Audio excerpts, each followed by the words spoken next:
This balanced, bipartisan budget is the result of intense, months-long negotiations and delivers important Democratic wins.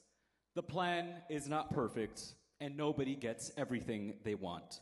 But this budget delivers for public school students, protects Medicaid, and expands health care for cancer patients and tribal members. It also makes the biggest investment in 10 years in reducing childcare costs.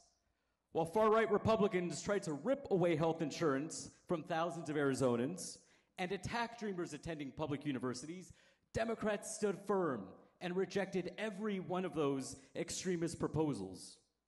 Thanks to House Democrats, this budget delivers critical funding to low-income schools and free meals for public school students. It ensures that people with developmental disabilities gets the services they deserve. It funds Meals on Wheels for seniors, and it creates Homes for Heroes, a groundbreaking and bold new program to end veteran homelessness.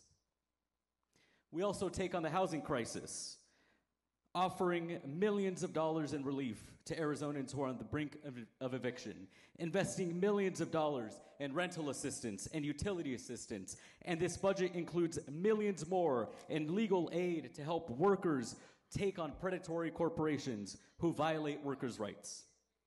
We keep our economy moving forward with the biggest ever investment in full ride scholarships to ASU, NAU, and the U of A for working class students. And for the first time in Arizona history, we fund the Arizona Community College Promise Program, ensuring that cost is never a barrier for success for our students.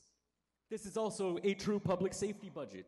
It includes pay raises for firefighters and law enforcement officers and funding to fight the fentanyl crisis.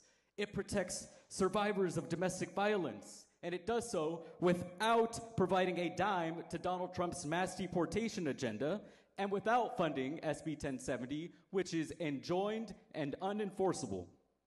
We also protect the future of Arizona's water by creating the Colorado River Litigation Fund, so we have the resources to defend our water boldly in the courts. Arizona voters have sent this chamber a clear message. They want us to work as adults and to be bipartisan and to address the big issues facing our state, regardless of party.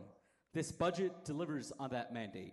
I want to thank this caucus for engaging deeply in these discussions and the stakeholders, including all 22 tribal nations who support this budget. I also want to thank Ranking Member Saul Hamilton, the leadership team, and every member of this caucus who engaged. I vote aye.